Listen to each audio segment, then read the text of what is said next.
하나님 말씀은 베드로전서 1장 23절 그리고 사사기 6장 말씀 함께 보도록 하겠습니다. 먼저 베드로전서 1장 23절 함께 합독하겠습니다. 시작. 너희가 거듭난 것은 썩어질 씨로 된 것이 아니요 썩지 아니할 씨로 된 것이니 살아있고 항상 있는 하나님의 말씀으로 되었느니라. 아멘.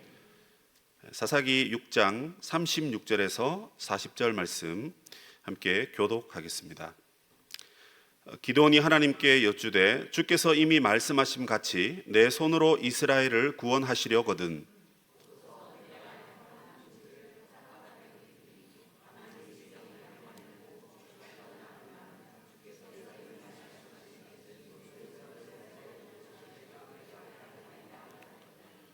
그대로 된지라. 이튿날 기드온이 일찍이 일어나서 양털을 가져다가 그 양털에서 이슬을 짜니 물이 그릇에 가득하더라.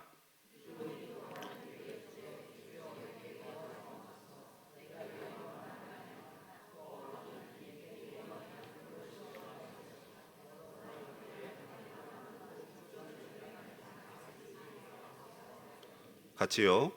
그 밤에 하나님이 그대로 행하시니 곧 양털만 마르고 그 주변 땅에는 다 이슬이 있었더라. 아멘. 오늘 우리 수요 예배에 오신 여러분들을 주님의 이름으로 환영하고 축복합니다. 현재 우리 수요 예배는 무엇을 지금 함께 공부하며 듣고 있죠? 하이델베르그 교리문답입니다.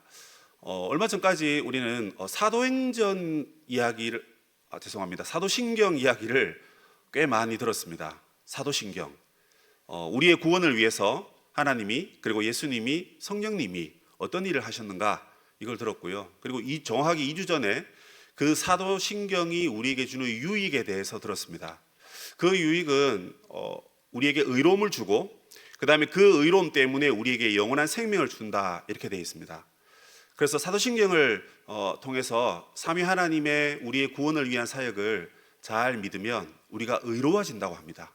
그래서 그걸 칭의라 그럽니다.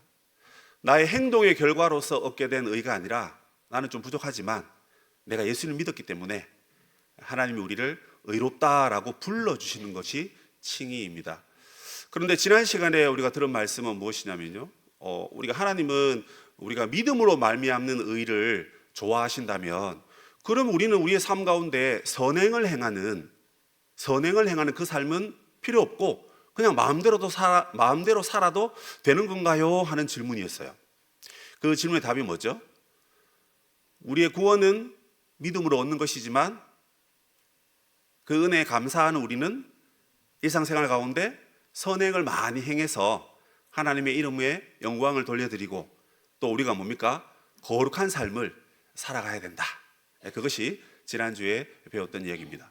자, 이렇게 해서 이제 사도신경 이후에 칭의와 성화까지 이제 일단락이 되었고요.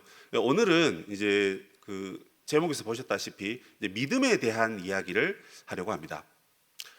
여러분, 우리가 신앙생활을 하다 보면요, 오해의 소지가 되는 것 중에 하나가 이 믿음이라는 것입니다. 한번 질문해 보겠습니다. 여러분, 믿음 있으시죠, 그죠? 그럼 나의 믿음은 도대체 어디서부터 왔냐라는 겁니다. 내가 언제부터 믿음이 들었고 내가 언제부터 믿음이라는 것이 내 마음에, 내 삶에, 나의 인생에 아주 중요한 원리 원칙이 된 때가 있었습니다. 누가 과연 그렇게 했냐라는 거예요. 나의 믿음이 어디서부터 왔냐라는 겁니다. 보기를 드리면 첫 번째는 그 나의 믿음은 내가 열심히 믿고 내가 열심히 따라가다 보니까 내 안에 믿음이 생긴 것 같다. 이게 보기 1번이고요. 보기 2번은 그 나의 믿음은 이것조차도 하나님의 선물로 받은 것이다. 하나님이 나에게 믿음을 주셨다. 아니, 내가 의로운 거는 내 행위로 안 되는데 그래서 예수님 믿으면 이거 너 참 어렵다라고 불러주셨는데 그걸 내가 믿고 살아가는 나의 삶도 그 믿음도 하나님이 주셨다. 여러분, 답이 뭘까요? 1번. 1번이 갑자기 확 들리더라고요. 답은 2번입니다. 한마디로 말씀드려서 우리 믿음의 출발, 내가 믿음을 갖게 된 것은 내가 잘 믿어서 그런 게 아니라는 거예요. 특히 여러분 이런 분들 조심하셔야 됩니다. 내가 교회 일을 하는데 나 빠지면 교회가 안 돌아가지? 네, 그런 분 계시죠? 나 빠지면 교회가 안 돌아가. 그래서 늘 교회 사세요. 교회 일을 얼마나 열심히 하는지 모릅니다. 그런데 그렇게 열심히 달렸는데 정작 내 안에 믿음이 없어서 어떻게 합니까? 시험이 들 때가 있어요. 그래서 주님은 구름 타고 오시는데 마귀는 틈을 타고 온다 그러잖아요. 근데 믿음이 없으니까 열심히 했는데 왜 시험에 듭니까? 정말 미안한 얘기인데요. 그게 내가 믿음이 없어서 그렇습니다.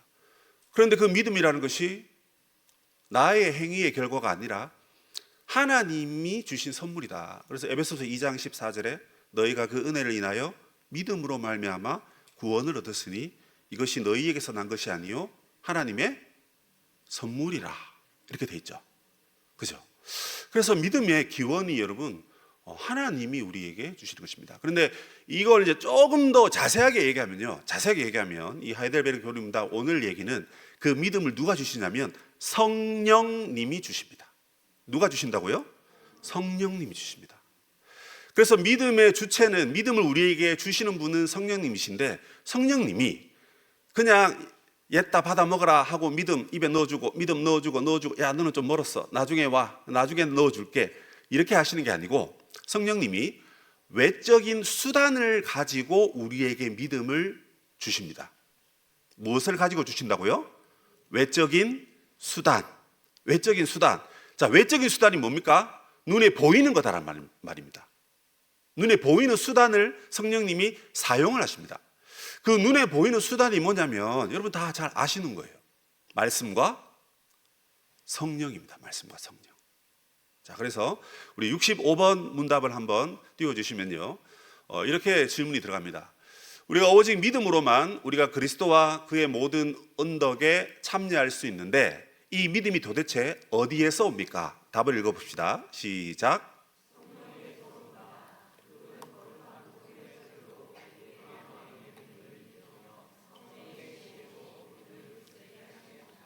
자, 아멘. 아멘 하라 그랬죠, 그죠? 네, 아멘 해야 됩니다. 교리문답 마치고. 자, 저기 보시면 믿음으로 우리가 예수 그리스도의 그 은혜에 참여할 수 있는데 도대체 이 믿음이 어디서 오냐는 거예요. 성령님이 우리에게 믿음을 주신다라는 겁니다. 그런데 그 성령님은 거룩한 복음의 설교로 우리의 마음의 믿음을 일으키시고 그 다음 성례의 시행으로 우리의 믿음을 굳세게 한다. 짧게 말해서 설교 말씀을 통해서 우리의 믿음을 일으키시고, 그죠? 그럼 이제 목사님이 설교를 잘 하셔야 되겠죠, 그죠? 네, 일으키시고, 그리고 두 번째는 뭐예요? 성례를 통해서 그 믿음을 우리에게 굳건하게 하신다는 겁니다. 그러니까 믿음을 일으킨 다음에 일으켜 놓은 그 믿음을 단단하게 붙잡을 수 있도록 그렇게 하신다 이렇게 되어 있습니다. 먼저 우리가 그러면 말씀과 성례에 대한 이야기를 오늘 들으면 오늘 끝날 것 같아요. 그럼 이제 말씀에 대한 이야기를 먼저 들어가 보겠습니다. 자, 말씀. 우리가 여러분 성경 이제 보시죠, 그죠? 큐티도 하시고 말씀 읽으시고 암송도 하시고 이렇게 합니다. 그런데 여기에서 말하는 우리의 믿음을 일으키는 것을 여러 말씀 중에 딱 하나를 지목합니다. 그 말씀은 뭐냐면 거룩한 복음의 강설이라고 해서 설교 말씀입니다.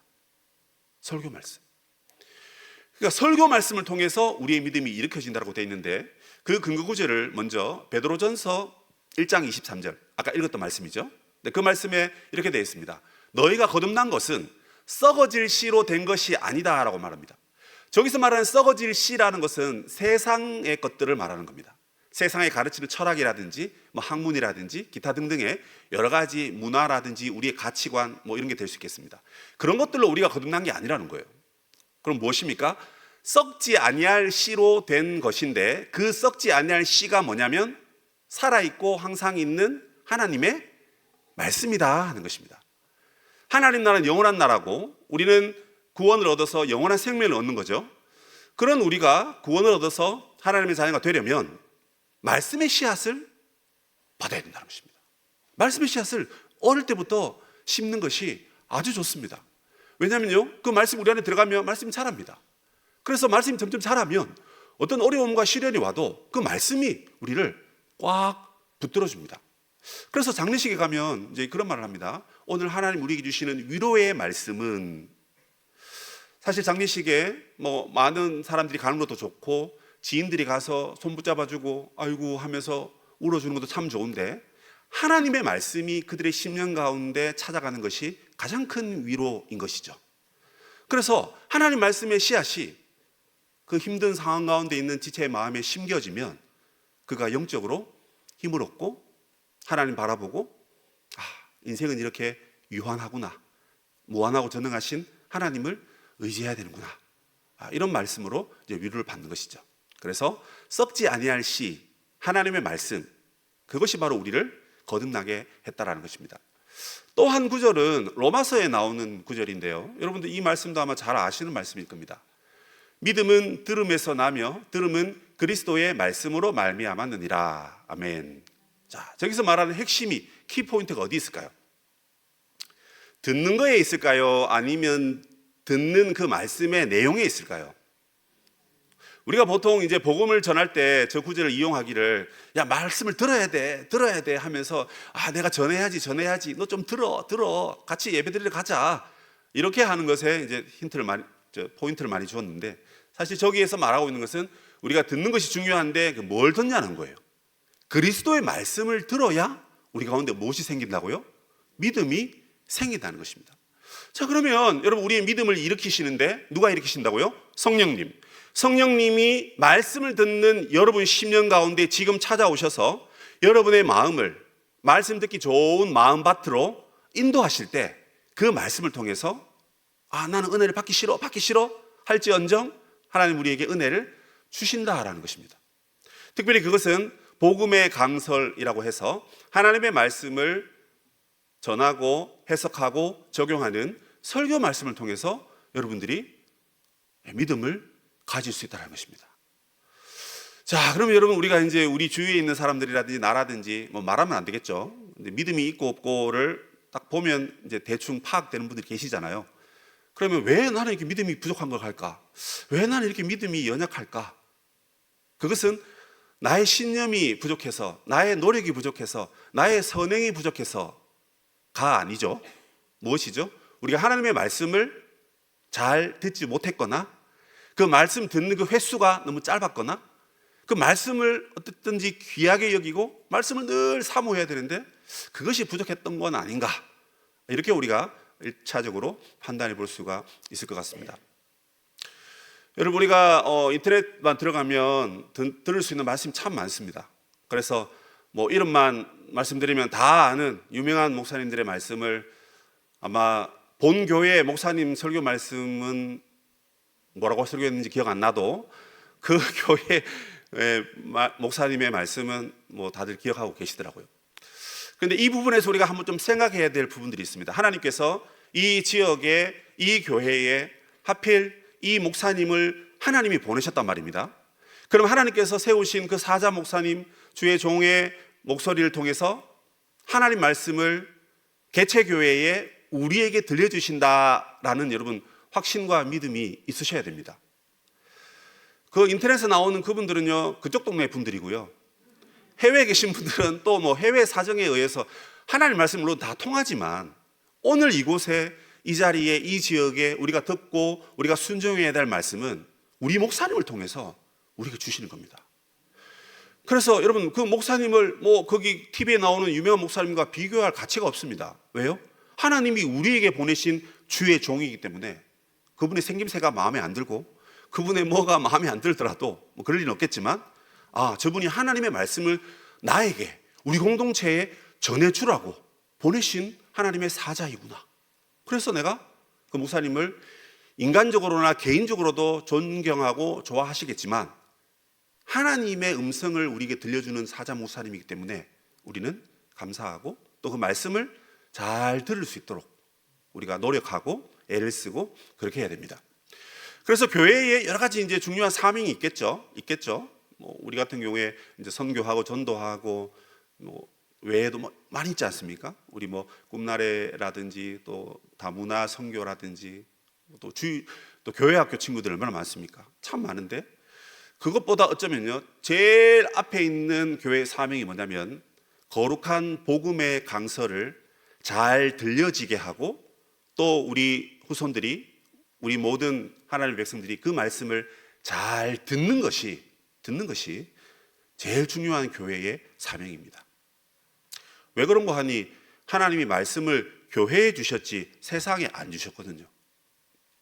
우리에게 주셔서 우리가 그 말씀을 지키고 믿고 살아야 됩니다. 그리고 우리의 삶으로 사람들에게 하나님을 보여주고 하나님 나라가 어떠한 것이다 하는 것을 그들에게 나타내게 해야 되기 때문에 그렇습니다. 그래서 우리는 싫어도 빛과 소금이고 싫어도 산 위에 있는 동네이기 때문에 많은 사람들이 우리를 보고 하나님을 발견하고 하나님을 깨닫게 되는 겁니다. 그러면 그 믿음이 어디서 오냐? 성령께서 우리에게 설교 말씀을 잘 듣고 그 말씀대로 살게 함으로써 우리의 믿음도 자라고 또 복음도 전하고 이렇게 되는 것입니다. 그래서 첫 번째 중요한 것은 바로 설교 말씀, 이것이 우리의 믿음을 일으킨다 하는 것을 여러분 꼭 기억하시기 바랍니다. 두 번째 우리에게 주시는 말씀은 뭐죠? 성례에 대한 것입니다. 66문을 한번 볼까요? 66문을 보면 성례가 무엇이냐, 좀 긴데요, 한 목소리로 읽어보겠습니다. 성례가 무엇입니까? 성례는 복음 약속에 눈에 보이는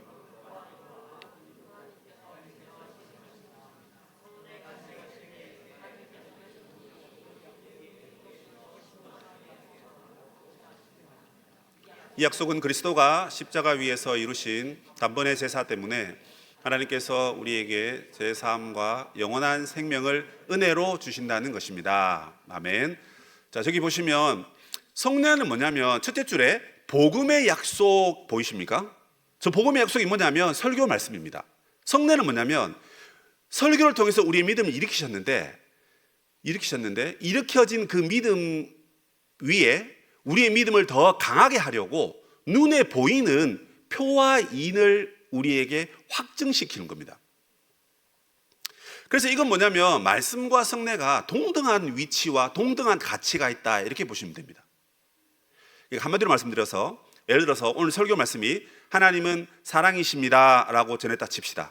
그러면 이 성례는 뭐냐면 그 하나님의 사랑을 우리 눈에 보이도록 행하는 예식인 겁니다. 그런데 그 성례가 여러분 무엇이 있냐면 바로 세례와 성찬이 있습니다. 이 세례와 성찬을 통해서 설교 말씀을 통해 들었던 그 은혜들을 우리에게 더 강화시키고 더 잘 믿을 수 있도록 우리 눈에 보여지도록 그렇게 가르치는 것이 바로 이 성례입니다. 이 성례의 예를 하나를 들자면 오늘 읽었던 그 사사기 6장 말씀입니다. 사사기 6장에서 기드온이 등장을 합니다. 기드온이 매우 좀 여리고 소심한 그런 사사라고 우리는 알고 있습니다. 그래서 하나님께서 기드온을 부르셨죠. 그 기드온을 부르셔서 얘야, 내가 너를 통해서 이스라엘을 미디안에게서 건져 내겠노라, 그렇게 말합니다. 그러니까 기드온이 자기가 자신을 봐도 나는 사사가 될 만한 가치가 없다, 아마 이렇게 생각하는 것 같아요. 겁도 많고. 그래서 하나님께 표징을 구합니다. 하나님, 아니 뭐 사람들 많은데 왜 하필 접니까?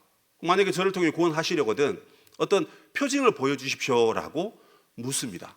그러자 여호와의 사자가 예물을 가지고 와라 하는데 그 예물 끝에 불꽃이 임해서 그 예물을 태웁니다. 그러니까 일종의 이제 번제를 시연한 거죠. 그래서 하나님이 그렇게 말씀하신 거에 대해서 하나님의 사자가 불꽃으로 임해서 제사를 드리게 함으로써 하나님이 그 말이 진짜다라는 것을 눈에 보이도록, 그러니까 말은 이제 들리는 건데 불꽃을 통해서 예물이 불살라지면서 그 말에 대한 확증을 하신 거예요. 그렇죠? 자, 그리고는 이제 이 기드온이 변화를 받습니다. 오, 진짜 하나님이 역사하셨네. 왜냐면 눈으로 봤기 때문에. 그래서 우상을 없애고 그 다음에 이제 전쟁을 하려고 사람들을 불러 모으고 그렇게 합니다. 그러는 와중에 역시나 이 연약한 인생이다 보니까 하나님 앞에 다시 표징을 구하는 거예요.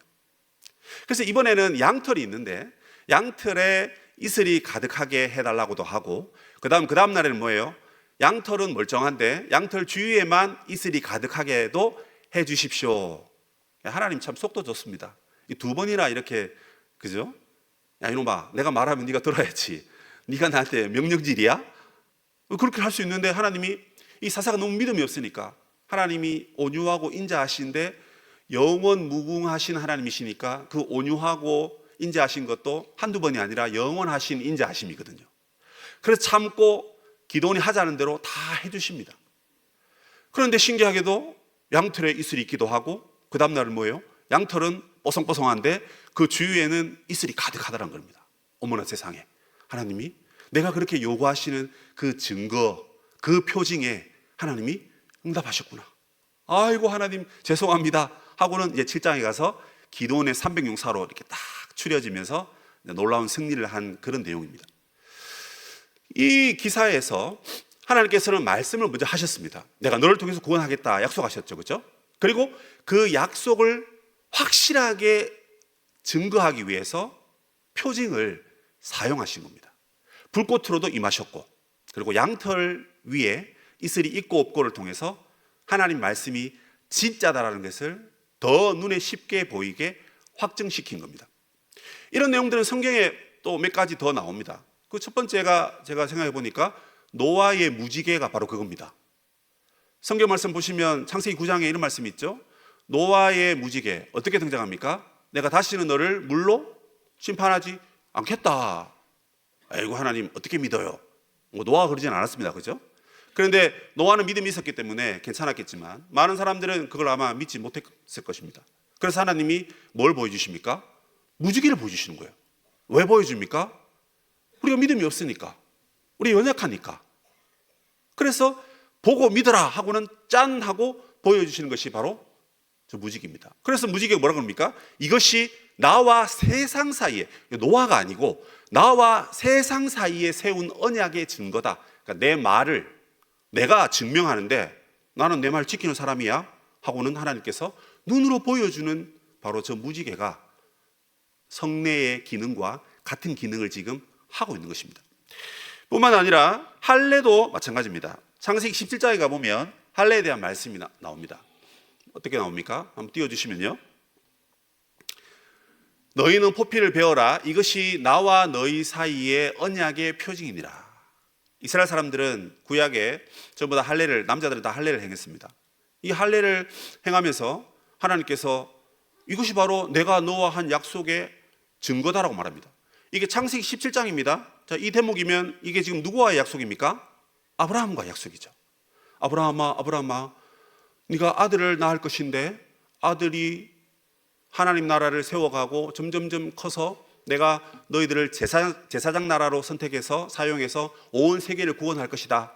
이런 약속을 하셨습니다. 그래서 하늘의 별을 봐라. 얼마나 많냐? 내 후손이 그와 같을 것이다. 바다의 모래알을 봐라. 얼마나 많냐? 내 후손이 그와 같을 것이다. 근데 이 얘기 듣고 있는 아브라함이요, 기가 찹니다. 왜요? 지금 난 아들이 없는데 무슨 하늘의 별이고 바다의 모래입니까? 하나님, 너무 시적인데요? 현실적으로 보면요, 저 아들이 없는데 어떻게 이 많은 후손들이 태어납니까? 나를 믿어라. 그리고 할례를 행하게 하고, 이 할례가 바로 내 말이 진짜 이루어진다라는 하나의 증거로 하나님께서 베푸신 표징인 것입니다. 나중에 어떻게 됐습니까? 하나님 말씀대로 엄청난 나라가 되었죠, 그렇죠? 그리고 세 번째 나오는 말씀은 안식일입니다. 안식일. 오늘날 이제 이 안식일이 이제 주일날로 바뀌었는데요. 이제 하나님께서 안식일과 관련해서 이런 말씀을 하셨어요.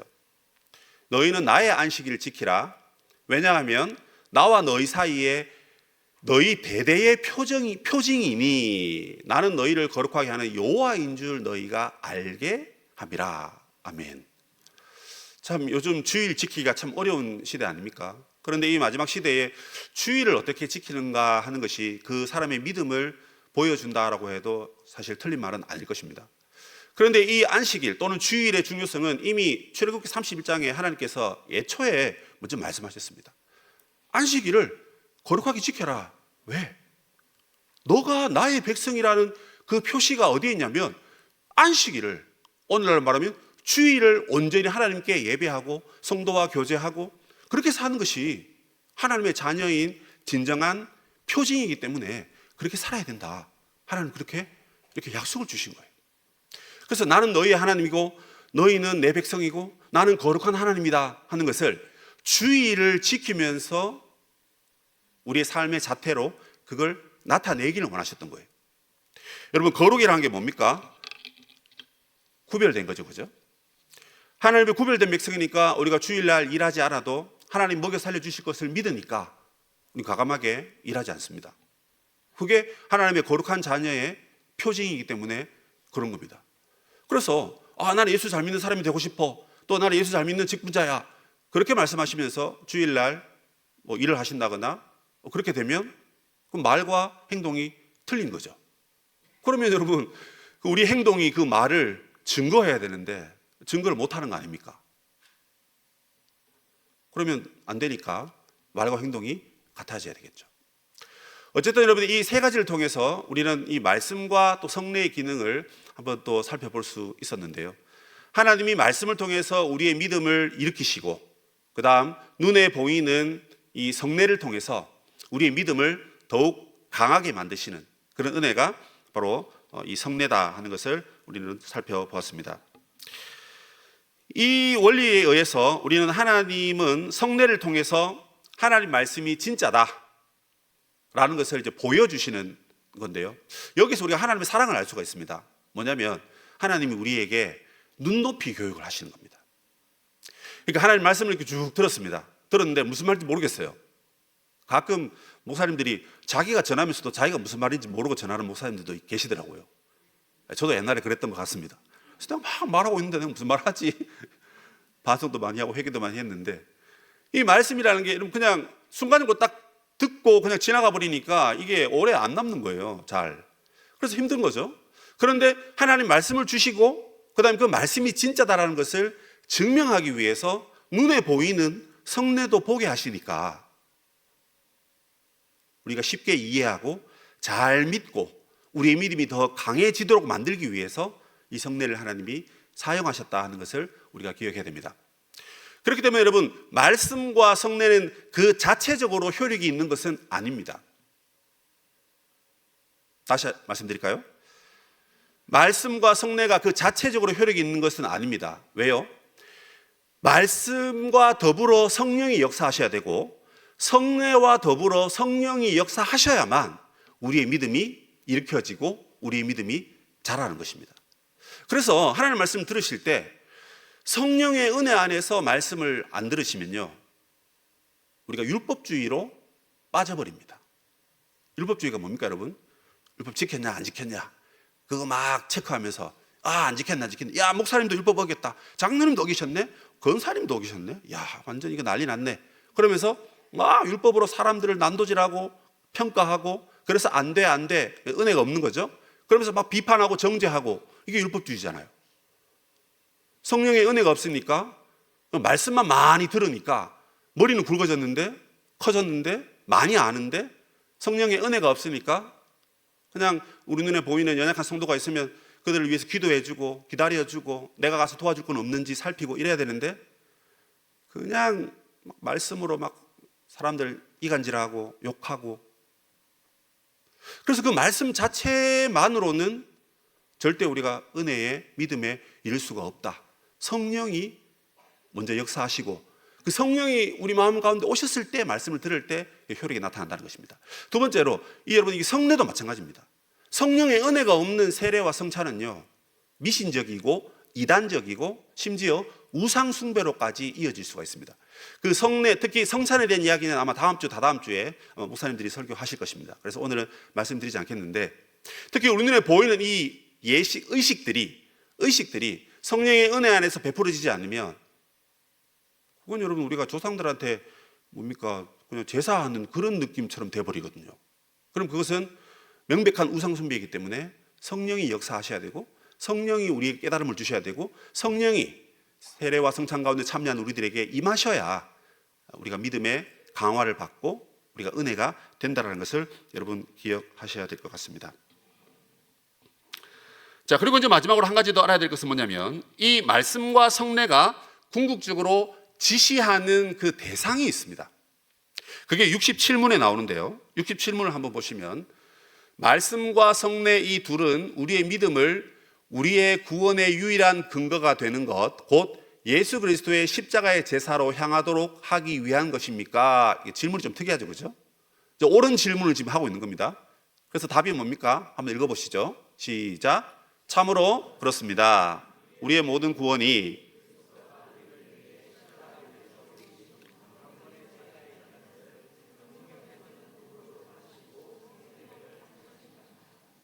아멘. 자, 이 말씀과 성례가 궁극적으로 가리키고 궁극적으로 지향하는 그 대상이 누구라고요? 예수님이라는 것입니다. 예수님. 쉽게 말해서 뭡니까? 예수님이 우리의 유일한 구원자시다.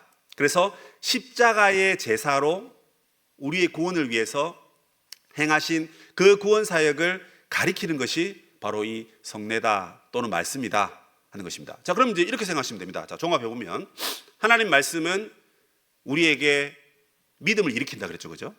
근데 그 믿음이라는 것을 가만히 생각해 보면 뭔가를 붙잡고 신뢰하고 의지하는 것입니다. 그 누군가를요. 그럼 그게 누군가가 누굽니까? 예수님이죠, 그죠? 그럼 이 말씀은 우리로 하여금 예수님을 의지하세요라는 그 말씀이라는 거예요. 그리고 세례와 성찬은 그 의식을 우리 눈에 보이는 의식을 행하면서 궁극적으로 성령 안에서 누구를 사모하고 누구와 연합하고 누구의 죽으심을 우리가 마음에 새기고 감사하면서 눈물 흘리고 그럽니까? 예수님입니다. 예수님. 이게 너무 신비롭지 않습니까, 여러분? 말씀 따로, 성례 따로, 예수님 따로, 성령 따로가 아니라 이 모든 걸 진두지휘하신 분은 성령님이신데, 성령님이 우리에게, 중간에 거 빼버리고요, 성령님이 우리에게 궁극적으로 우리의 믿음을 위해서 가르치시는 분이 누구시다? 예수님이란 말입니다. 예수님. 그런데 그 예수님을 말씀으로도 듣고, 그죠? 그리고 세례와 성찬을 통해서도 예수님을 경험하는 겁니다. 자, 그럼 세례 생각해 보십시오. 세례는 뭡니까? 내 주인이 바뀌었다는 거잖아요. 예수와 연합하는 게 세례 아닙니까, 여러분? 예수님과 연합하는 게 세례입니다. 예수님과 하나가 된 거예요. 그게 세례입니다. 성찬은 뭡니까? 예수님의 피와 살을 먹고 마시는 거잖아요. 아닙니까? 처음 듣는 얘기입니까? 맞잖아요. 그러니까 와, 우리의 믿음은 궁극적으로 예수님을 잘 붙잡는 건데, 그걸 성령님께서 가능케 하시는데, 성령님은 말씀을 통해서도 여러분 예수 잘 믿으세요. 딴 거 없어요. 예수 잘 믿어야 됩니다. 예? 예수 잘 믿으라니까. 그거 말고 없어요? 없어. 예수 잘 믿으면 되는 거야. 그거로 다 된 거야.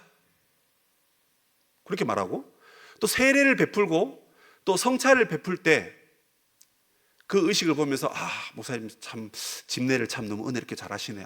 우리 목사님 너무 잘하셔. 떨지도 않으시고. 거기에 감동받을 게 아니라 목사님이 집례하시는 세례와 성찬을 보면서 성령 안에서 내가 주님과 저렇게 연합했지. 내가 세례받을 때는 그 의미를 몰랐는데 지금 우리 아들이 또는 우리 교우들이 세례받는 모습 보면서 세례가 진짜 은혜야. 왜? 지금도 주님이 살아계시니까 세례받을 영혼이 없는 줄 알았는데 저 영혼이 자기 마음대로 살다가 이제 예수 만나고 예수님과 연합해서 세례받는 모습 보니까 내가 얼마나 감격스러운지, 그런 고백을 한단 말입니다. 그게 안 믿던 내 남편이고 안 믿던 내 자녀였는데 어느 날 교회 와서 세례받는 모습을 보면 여러분 우리가 얼마나 감격스럽겠습니까? 얼마 전에 저희 아들이, 큰아들이 이제 유아세례 받고 이제 입교했거든요. 얼마나 감격스러운지. 엄청 비싼 선물을 하나 해줬습니다. 평생에 한 번밖에 없는 건데 비상금 딸딸 틀어가지고 해줬는데 고맙다는 얘기는 안 하더라고요. 근데 제 마음에 좀 이 애가 이렇게 건강하게 커서 이게 믿음을 고백하는 이제 한 성인으로 이렇게 커가는 걸 보면서 하나님 참 감사합니다. 내가 세례 받은 것도 아닌데 보는 제가 감격이 되더라고요. 성찬도 마찬가지입니다. 성찬요, 여러분 주와 연합하고 주님 오실 때까지 먹고 마시면서 항상 예수 잘 믿고 예수 붙잡고 예수 이름으로 가서 승리해라. 그런 은혜가 여러분 성찬 때마다 얼마나 여러분 우리에게 오는지 모릅니다. 그래서 우리가 말씀과 성례를 통해서 우리 궁극적으로 누구를 바라봐야 된다? 누구의 음성을 들어야 된다? 누구와 동행해야 된다? 누구 때문에 산다? 예수님 때문에 여러분 사는 겁니다. 그래서 오늘 교리적인 이야기 다 지금 잊어버리셔도 우리의 믿음은 내 것이 아니라 성령님이 우리에게 주시는 은혜요 선물이다. 요거 꼭 기억하시고요. 그리고 그 성령님이 말씀을 가지고 그리고 성례를 가지고 듣게도 하시고 보게도 하셔가지고 우리의 믿음을, 잠자고 있던 우리의 믿음을 일으키시고 일으킨 우리의 믿음을 더 확장시키셔서 예수 잘 믿는 교회로, 예수 잘 믿는 성도로 저와 여러분을 지금 부르고 계신다. 여러분 이렇게 기억하시면 좋을 것 같습니다. 자, 그렇기 때문에 여러분 교회는요, 하나님 말씀을 강론하고 선포하는 목회자들이 아주 중요합니다. 여러분 목사님이 코로나 걸리셔가지고 감기 걸리셔가지고 한 주 쉬면 될까요, 안 될까요? 될까요, 안 될까요? 물론 우리 교회 목사님들 많으시니까 안 되면 2번 목사님, 안 되면 3번 목사님 여기 올라가면 되긴 하지만 그래도 대장 목사님이 항상 건강하셔가지고 말씀 잘 증거할 수 있도록 그렇게 해야 되겠죠. 그래서 여러분 우리 목사님이 그냥 인간적으로 좋아서도 기도하고 이렇게 하시겠지만 인간적인 것을 넘어서 그 목회의 직을 감당해야 될 그 위치에 계신 분이기 때문에 그 목사직을 위해서 여러분들이 기도해 주셔야 됩니다. 절대 입술을 다치지 않도록. 왜냐하면 말을 해야 되니까. 그렇죠? 그래서 하나님의 말씀을 잘 강설하실 수 있도록 목사님의 컨디션을 위해서 기도하시고, 그죠? 항상 성령 충만하도록 기도하시고, 절대 그 집에서 사모님과 안 싸우도록 그렇게 기도해 주시고, 항상 목사님 뵐 때마다 여러분 항상 활짝 웃어 주시고, 미소가 이렇게 전달돼야 되잖아요. 목사님한테 인상 팍 쓰고 있으면 목사님이 근심하십니다. 아이고 우리 집사님 무슨 또 고민이 있어서 저래 인상을 쓰고 계실까? 그러면 안 되잖아요. 그죠? 그래서 목사님을 위해서 기도하시고, 그리고 우리 당회가 이 세례와 성찬을 정말 은혜롭게 잘 집례하실 수 있도록 또 우리 장로님들과 우리 당회를 위해서도 여러분들이 꼭 기도를 해주셔야 됩니다. 이 말씀과 성례가 여러분 흐지부지해지면요, 우리의 믿음이 흐지부지해지는 겁니다. 우리의 믿음이 흐지부지해지면 예수님을 잘 붙잡고 살아가야 되는 우리가 세상을 바라보게 되고 세상을 의지하게 되고, 아이고 교회 가보니까 뭐 별거 없네, 예수는 옛날부터 믿었어, 다른 거 없어, 다른 거 없어 이러는데, 여러분 저도 뭐 나이가 안 많지만 신앙생활 해보니까요, 예수님밖에 없어요. 예수님밖에. 집에 뭐 아들 셋 있고 토끼 같은 아내가 있고 뭐 좋은 교우들 계시고 좋은 목사님들 계셔도 예수님이 가장 우리의 진정한 위로 아니겠습니까, 여러분? 아멘입니다. 그죠? 예. 그래서 오늘 말씀을 정리하면서 여러분 우리가 교회가 말씀과 성례를 통해서 예수 그리스도의 은혜를 충만히 받는 그런 우리 꿈꾸는 교회 될 수 있기를 주 예수님의 이름으로 축원합니다.